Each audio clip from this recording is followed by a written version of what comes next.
Hi, my name is Elani Flores, and I will be talking today about mental health treatments. Now, I went to my first psychiatrist when I was 8 years old because my grandmother saw a decline in my everything, and I never understood why I had to go because I was 8 years old. I didn't want to be sad. I didn't want an old man to tell me, "Oh, you're sad because of this, and this," but in the end, it actually really helped me a lot. And I still go to him today.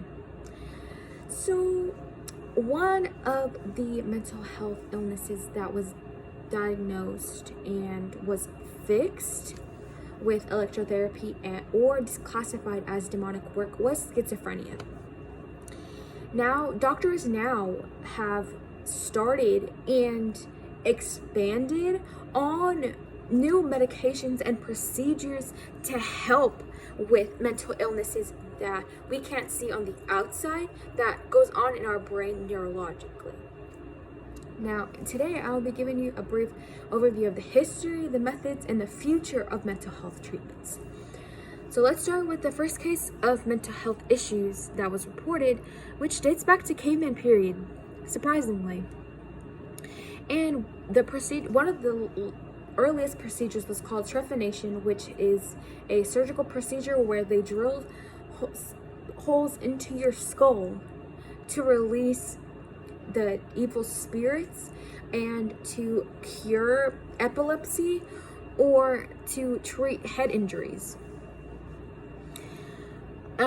Even today, most cultures still relate mental illness with demonic possession and demonic things and religion. And one in particular that is most is schizophrenia. Now, schizophrenia, the name doesn't date back that far, but the illness itself was diagnosed by a Dr. Kraepelin in 1887.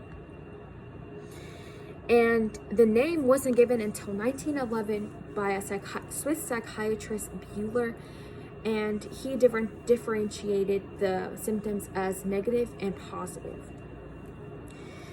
And now, Dr. Kraepelin was the one to differentiate between early dementia and the Alzheimer's disease because both were connected to the brain.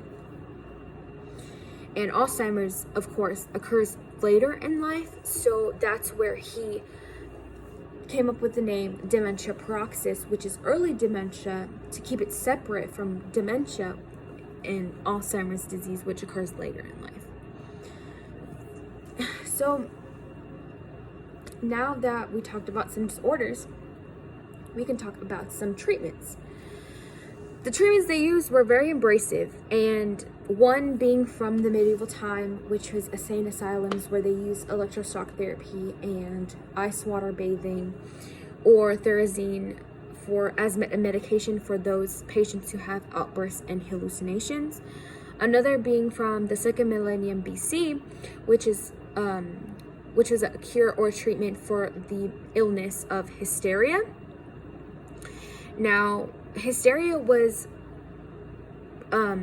treated by many different things, such as sexual abstinence and fire, being purified by fire. Now, why would they do fire as a cure? Well, because they often connected mental illness or hysteria within women with the connection of sorcery or witches.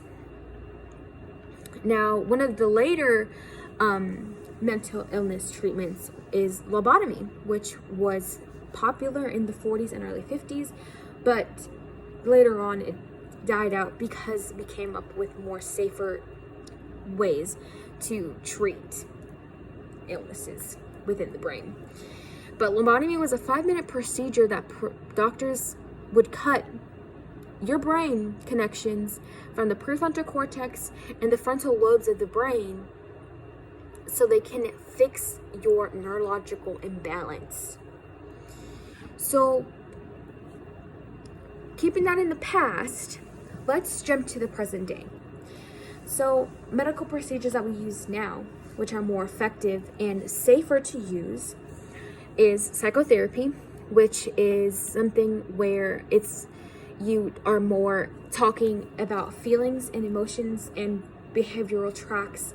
And with this comes a case manager, where this case manager connects your personality, your one person, to treatments and to environments which would be best suited for you.